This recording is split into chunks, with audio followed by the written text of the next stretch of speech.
Pretended not to know my neighbor was feeding me, until I really needed it. I've 27F lived in my apartment for 4 years now.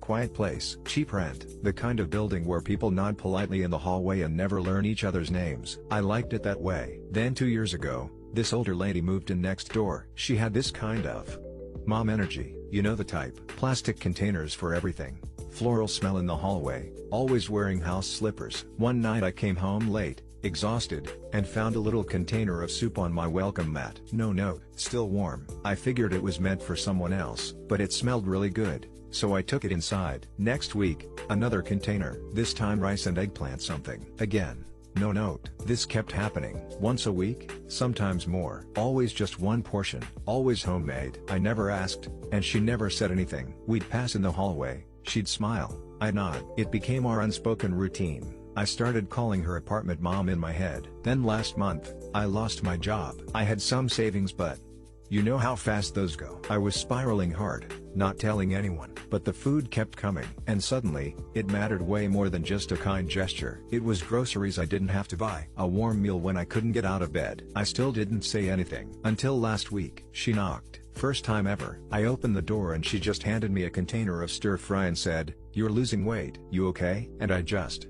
started crying. Ugly crying. In front of a stranger. I told her everything. She made me tea, sat with me on the floor of my crappy apartment, and said, "You should have said something earlier, silly girl. I've been feeding you for years." She calls me her practice daughter now. She lost her real daughter in 2018.